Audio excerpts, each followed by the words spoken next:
A visual? Can't see. Give me a minute.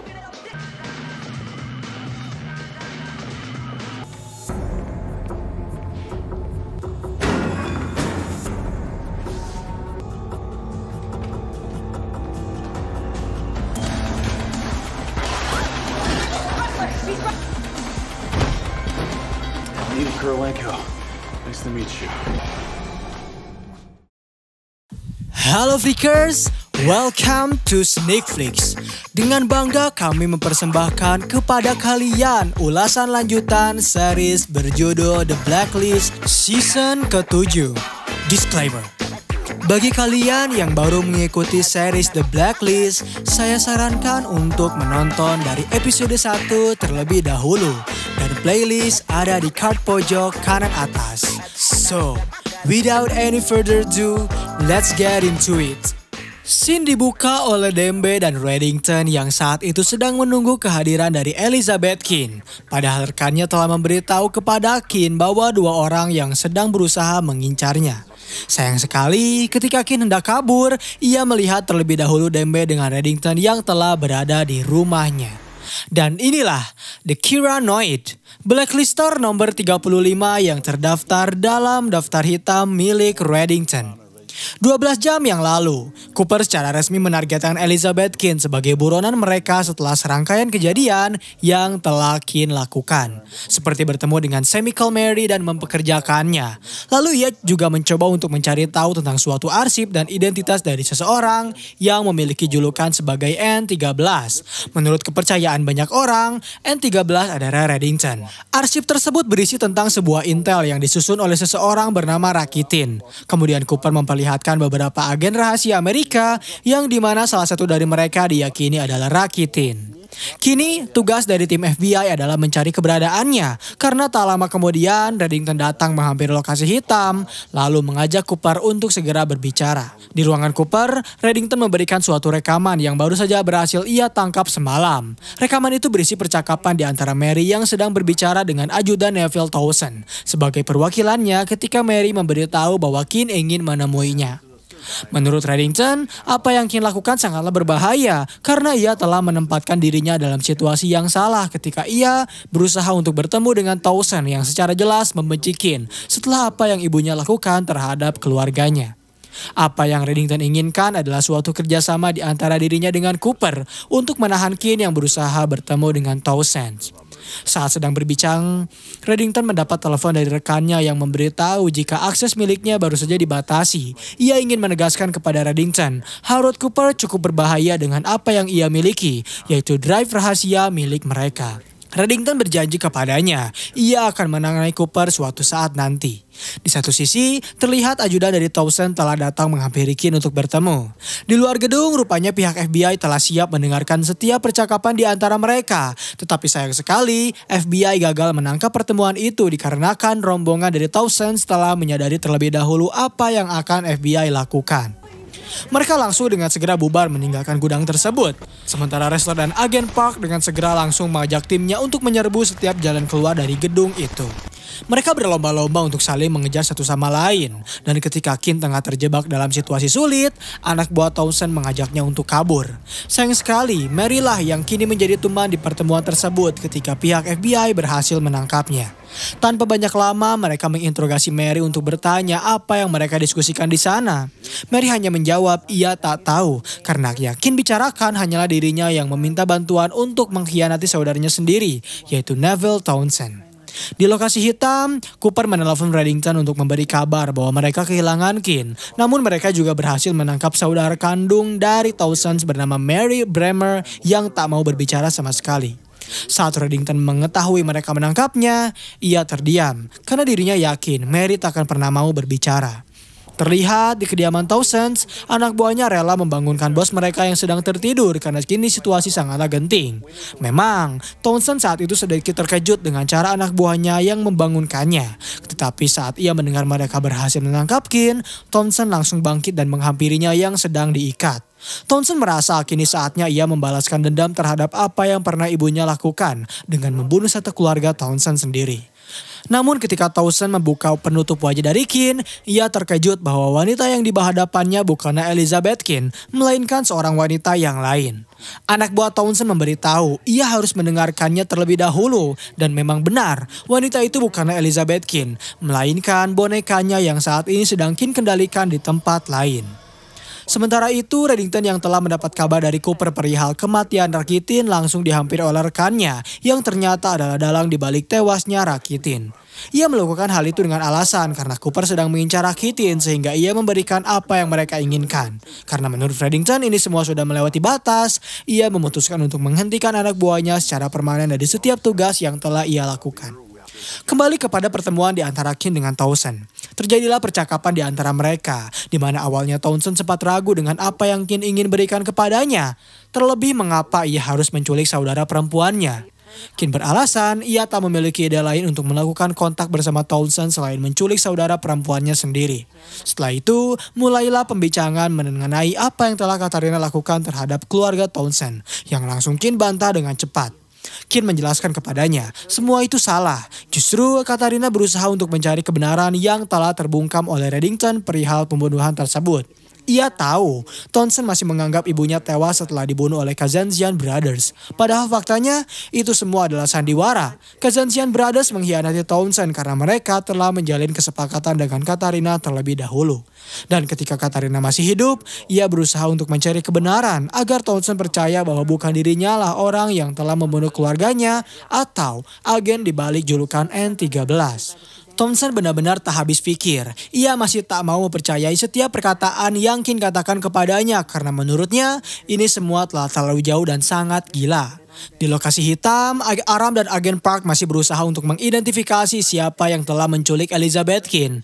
Namun, ketika mereka memeriksa CCTV lebih dekat, mereka merasa yakin jika wanita itu sebenarnya bukanlah Kin. Bahkan ketika Park memeriksa database tempat, ia sama sekali tak bisa menemukan identitas dari wanita tersebut yang sebenarnya. Di kediaman Townsend, Kin secara resmi mengajukan bantuan kepadanya untuk bersama-sama menggulingkan kerajaan yang Reddington miliki. Karena ia sadar apabila dirinya sendiri berusaha untuk melawan Reddington, maka ia akan kalah. Kembali ke lokasi hitam, pihak FBI mulai kebingungan dengan identitas palsu dari Kin. Siapa wanita itu sebenarnya dan apa tujuannya menggantikan keberadaan dari Kin. Namun kejutan tiba-tiba datang ketika wanita tersebut ternyata menyerahkan diri kepada FBI. Mereka langsung membawanya ke ruang interogasi dan Rester memintanya untuk berbicara. Tetapi wanita itu terlebih dahulu justru mengaku sebagai Elizabeth Kin, bahkan ia bisa menyebutkan apa yang pernah Ressler lakukan bersamanya. Kemudian wanita itu menyuruh Cooper untuk memanggil Cynthia Panabaker agar berbicara mengenai kesepakatan mereka. Saat Cynthia datang, ia kebingungan dengan sebenarnya apa yang sedang terjadi, siapa wanita itu dan mengapa ia menginginkan kekebalan hukum. Sampai saat ini Cooper masih tak bisa mengetahui siapa wanita tersebut. Akhirnya Cooper mencoba menelepon Reddington, memberitahu jika seorang wanita baru saja datang ke lokasi hitam dengan mengaku sebagai Elizabeth Kin. Hanya dengan mendengar kata mengaku, Reddington langsung bisa menebak jika wanita itu adalah seorang Cyranoid. Mungkin saja ia adalah anggota Mossad atau mantan militer yang dipecat untuk dilatih menjadi agen mata-mata. Dan kemungkinan besar, ia adalah boneka yang dikepalai oleh Elizabeth Kin. Rupanya perkataan dari Reddington menjadi kenyataan. Ketika Aram telah menyelesaikan interogasinya, wanita tersebut tiba-tiba berhasil menyabotase lokasi hitam dengan menonaktifkan segala CCTV. Setelah itu, ia menghampiri lokasi keberadaan dari Mary dan mencekiknya hingga tak sadarkan diri. Sebenarnya saat itu Aram bisa saja menahannya. Tetapi entah mengapa, Aram lebih mempercayai perkataan dari wanita itu yang mengetahui nama hewan peliharaannya dan kekasih terakhirnya yang merupakan seorang sosiopat. Sehingga boneka dari Kin berhasil kabur terlebih dahulu, meninggalkan Aram yang terkunci di dalam ruangan. Di satu sisi, Reddington rupanya berhasil menemukan lokasi perusahaan tempat di mana Kin mengkontrak bonekanya. Dengan ancaman yang serius, Reddington meminta kepada pria itu untuk mempertemukan dirinya dengan komisaris. Terlihat, pria itu menggunakan alat dengar serta sebuah soft lens untuk berkomunikasi dengan tuannya. Dan ketika telah terhubung, Reddington langsung meminta kepadanya untuk memberitahu di mana serta kontrak dari Elizabeth Kin yang berurusan dengannya. Awalnya komisaris tak mau memberitahu, namun karena Reddington berhasil menemukan lokasi perusahaannya dengan cepat, akhirnya ia mau memberitahu kepada Reddington bahwa cara untuk mencari keberadaan Kin adalah dengan melacak lokasinya saat Kin aktif bersama Cyranoidnya. Bergerak dengan cepat, Reddington akhirnya langsung berhasil menciduk wanita tersebut yang saat itu sedang diberitahu oleh rekannya bahwa 2 orang pria akan segera mencari keberadaannya. Dengan menodongkan senjata, Reddington meminta kepada wanita itu untuk segera mengajakin berkomunikasi. Karena wanita itu ketakutan, akhirnya ia mengikuti perintah dari Reddington. Kali ini Reddington menggunakan metode Russian roulette, di mana ia akan menembakkan peluru kosong setiap Elizabeth Kane tak mau menjawab pertanyaannya. Dengan konsekuensi wanita itu akan terbunuh tertembak. Tetapi rupanya Kane tak peduli. Meskipun Reddington bertanya di mana lokasinya sekarang, Kane tak mau memberitahu Reddington yang telah berkali-kali menembakkan peluru kosong kepada bonekanya. Dan di akhir ancamannya, Kane masih tetap tak mau memberitahu, bahkan ia menutup komunikasinya begitu saja. Saat itu boneka dari Kane sangat ketakutan. Ia berjanji akan membantu Reddington mencari keberadaannya. Namun ternyata itu semua bukanlah ancaman yang nyata, karena ternyata Reddington hanya ingin mendeteksi keberadaan dari Kane yang saat ini telah berada di Kolombia. Dan scene terakhir di episode kali ini memperlihatkan Cooper yang setelah berbincang cukup banyak dengan Cynthia, pada akhirnya memutuskan untuk mengeluarkan surat penangkapan terhadap Elizabeth Kane. Sementara Reddington, ketika ia dan Dembe tiba di Kolombia, rupanya Kane telah tiada, hanya sebuah telepon yang tersambung kepada Townsend saja yang berada di sebuah bangku. Townsend berkata, ini saatnya untuk mereka berdua bertemu. Episode 10 di season 8, scene dibuka oleh seorang wanita yang terlihat seperti sedang terburu-buru. Ia lalu membuka tempat sampah, mengambil sebuah jaket di dalam plastik besar, lalu menelepon rekannya jika ia telah berhasil menjatuhkan target mereka, lalu ia kabur begitu saja. Tak lama kemudian, seorang wanita lain datang meminta bantuan kepada orang-orang jika suaminya baru saja mengalami sesak nafas. Lantas mereka langsung segera menelepon pihak medis yang datang dengan cepat, lalu membawa suaminya dengan segera ke dalam ambulans. Pihak medis bergerak cukup cepat. Mereka memberikan pertolongan pertama kepada pria itu. Sementara di kediamannya, saat mereka mengira suaminya telah mendapatkan pertolongan, justru mereka ternyata tertipu karena pihak medis yang sebenarnya baru saja tiba di tempat kejadian. Sementara suaminya telah dijebak oleh sebuah sindikat yang berhasil menculiknya. Setelah berhasil terculik, pria itu langsung dibawa ke sebuah ruangan rahasia, diserahkan kepada seorang dokter wanita yang memberikan satu buah alat seperti garpu yang ia tempatkan tepat di arah lehernya. Namun sayang sekali, sebelum dokter itu hendak menyakiti korbannya, ia mendapat telepon dari bosnya yang tak lain adalah Townsend. Ia diminta untuk segera pergi ke Amerika dengan alasan darurat dan memintanya untuk membebaskan korbannya kali ini. Meskipun sedikit agak kesal, ia tak bisa menolak perintah dari Townsend sehingga dengan terpaksa dirinya meninggalkan pria tersebut sendirian. Dan inilah Dr. Laken Perillos, blacklister nomor 70 yang terdaftar dalam daftar hitam milik Reddington. Lalu scene bergerak kepada Reddington yang sedang berada di tempat laundry untuk bertemu dengan anak buahnya yang bernama Bobby. Saat itu Bobby telah menjelaskan jika ia tak bisa membantunya. Tetapi Reddington justru menarik Bobby ke dalam mobilnya, memaksanya untuk memberitahu informasi mengenai Townsend karena ia tahu Bobby telah mengambil uang darinya dengan sindikat pencucian uang yang ia lakukan di tempat laundry. Akhirnya Bobby mau memberi informasi bahwa ia dan seorang wanita bernama Perillos memang mengambil uang darinya. Dan Reddington tahu siapa itu Perillos dengan sebutan tameng baja untuknya. Lalu ia menelpon Cooper untuk memberitahu tentang hal ini. Namun sebelum itu Cooper juga menjelaskan bahwa mereka telah mendapatkan surat resmi untuk penangkapan terkait Elizabeth Kane. Kini Reddington ingin mereka fokus terlebih dahulu kepada banteng tembaga. Dan setelah telepon ditutup, Dembe memberitahu jika Rudiger memberi mereka informasi. Akhirnya Cooper membawa kasus ini ke lokasi hitam. Ia menjelaskan jika banteng tembaga merupakan suatu tempat yang digunakan khusus untuk menyiksa seseorang pada masa Yunani kuno. Penciptanya adalah Perillos yang berasal dari Athena dan kini seorang wanita dengan nama yang sama menggunakan metode yang sama juga untuk mengambil informasi dari target Townsend karena ia bekerja kepadanya. Tak banyak informasi yang Reddington berikan kepadanya, hanya seorang korban bernama Roman Einhorns, satu-satunya korban dari Perillos yang dibiarkan selamat agar bisa menebarkan kengerian yang dilakukan olehnya. Akhirnya Ressler dan Park pergi ke tempat kediaman dari Roman. Sebenarnya mereka telah diperingati oleh perawat khusus Roman bahwa tuannya akan sangat menolak permintaan mereka berdua. Tetapi Ressler mencoba untuk menjelaskan, mereka berdua tahu apa yang telah Perillos lakukan kepadanya. Apa yang Ressler katakan ternyata membuahkan hasil. Roman mau memberitahu jika ia dibiarkan hidup memang untuk menebar teror. Karena saat itu, jika dirinya mencoba untuk melapor kepada polisi, maka sang dokter akan kembali menemuinya dan menyiksanya.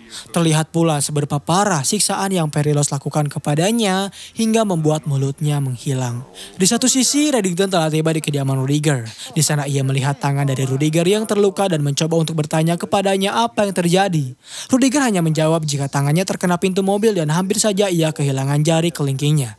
Setelah itu, ia memberikan beberapa informasi penting kepada Reddington. Ketika mereka berdua sedang berbicara, beberapa mobil tiba-tiba datang secara beriringan. Mereka berkelompok dan membawa senjata, yang tentu saja hal itu membuat Dembe langsung siaga. Ia dan Rudiger langsung mencoba untuk melindungi Reddington. Namun sayangnya kelompok tersebut bergerak dengan cepat yang membuatnya berhasil menculik Dembe dan Reddington harus kehilangan dirinya. Setelah terjadinya penculikan tersebut, Reddington langsung meminta bantuan kepada Ressler untuk segera menginvestigasi dan mencari tahu siapa kelompok penculik tersebut. Reddington juga memberitahu ciri-ciri dari penculik itu, di mana mereka menggunakan topeng dengan jumlah anggota sekitar 4 atau 5 orang. Dan yang terpenting, semua hal ini tak berkaitan dengan Kin karena ia tak mungkin menculik Dembe. Sementara itu, terlihat Dembe yang ternyata diculik oleh komplotan dari Dr. Perilos. Di sana Perilos cukup senang mendapatkan pasien Dembe karena yang ia tahu pria berkulit hitam sangat kuat terhadap siksaan. Tak lama kemudian, Townsend muncul dari balik layar, meminta kepada Dembe untuk bersikap kooperatif terhadapnya. Karena jika tidak, maka Dr. Perilos akan memberikan pengalaman yang takkan pernah Dembe lupakan seumur hidup. Yang ingin Townsend tegaskan kepadanya adalah ia ingin Dembe memberitahu tentang arsip Sikorsky kepadanya. Di tempat persembunyian Reddington, ia mendapat telepon dari Ressler yang memberikan informasi jika mereka berhasil menemukan bagian depan dari van yang terjatuh. Ressler menduga mereka dengan sengaja meninggalkan jejak van tersebut dengan membakarnya. Dan saat Reddington mendengar hal tersebut, ia langsung pergi kembali menghampiri Bobby, mengancamnya karena ia tahu jika Bobby telah mengkhianati dirinya. Saat mereka sedang berbincang, Bobby merekam perbincangan tersebut dan memberikannya kepada Rudiger. Dan kini, ia ingin Bobby memberitahu kepada atasannya bahwa Reddington ingin berbicara kepadanya. Lalu ia menembak kaki dari Bobby dan pergi begitu saja. Kembali ke tempat penyiksaan, Perilos telah menyiapkan garpu bidah miliknya yang langsung ia pasangkan tepat ke arah leher Dembe, sehingga ia kesulitan dan tak bisa bergerak sama sekali. Lalu Townsend masih mempertanyakan hal yang sama, yaitu tentang arsip Sikorsky. Apakah Reddington memilikinya? Dembe hanya bisa terdiam karena ia tak mau menjawab apapun. Tak lama kemudian, Reddington menelpon Townsend, mengajaknya untuk bertemu perihal penculikan terhadap Dembe.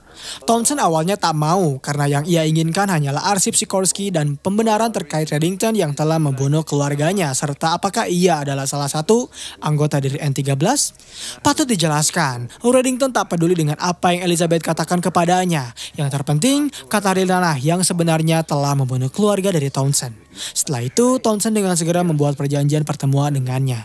Sementara Perilos dipersilakan untuk menyiksa Dembe, dimulai dengan menyuntikkan ubur-ubur Irukanji yang diduga sangatlah mematikan. Dembe akan mengalami sesak nafas, sakit kepala, mual-mual, dan berbagai macam rasa sakit lainnya. Saat Dembe sedang merasakan penyiksaan yang amat menyakitkan, Townsend tiba-tiba menyalakan kembali layar dan memberitahu jika Perilos harus berhenti karena akan terjadi suatu penukaran di mana Reddington siap menyerahkan diri agar Dembe bisa dibebaskan.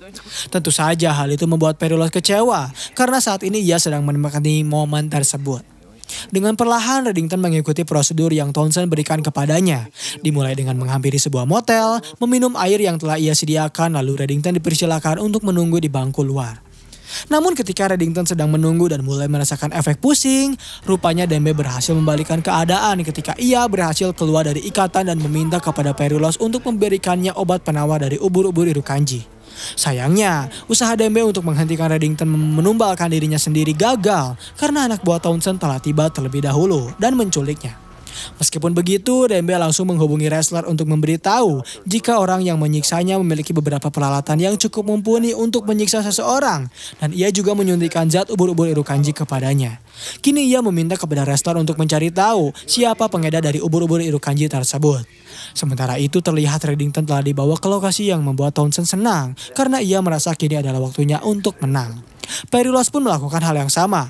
Ia telah siap untuk menyuntikkan virus yang dibawa oleh tikus tanah yang bisa membuat Reddington lumpuh sementara. Di lokasi hitam, Dembe dipersilakan untuk masuk. Ia dijelaskan jika Aram berhasil menemukan 2 pengedar. Satu pengedar merupakan sebuah lembaga resmi untuk meneliti, dan satunya lagi didapatkan melalui acara lelang, dan pemenang dari lelang itu adalah Perilos itu sendiri. Karena informasi belum selesai, Dembe menghampiri kantor Cooper, meminta izin untuk melihat berkas yang FBI berhasil temukan terkait informasi van yang menculiknya. Saat Dembe mengetahui van tersebut terbakar akibat zat yang bernama Accelerena, ia langsung pergi begitu saja dari kantor FBI. Masih terlihat Reddington mulai merasakan efek dari virus yang Perillos berikan kepadanya. Tetapi meskipun begitu, ia masih belum mau berbicara perihal arsip Sikorsky kepada Townsend. Lalu Scene bergerak kepada Rudiger yang terlihat mengambil pistolnya ketika ia mendengar seseorang mengetuk pintu kamarnya.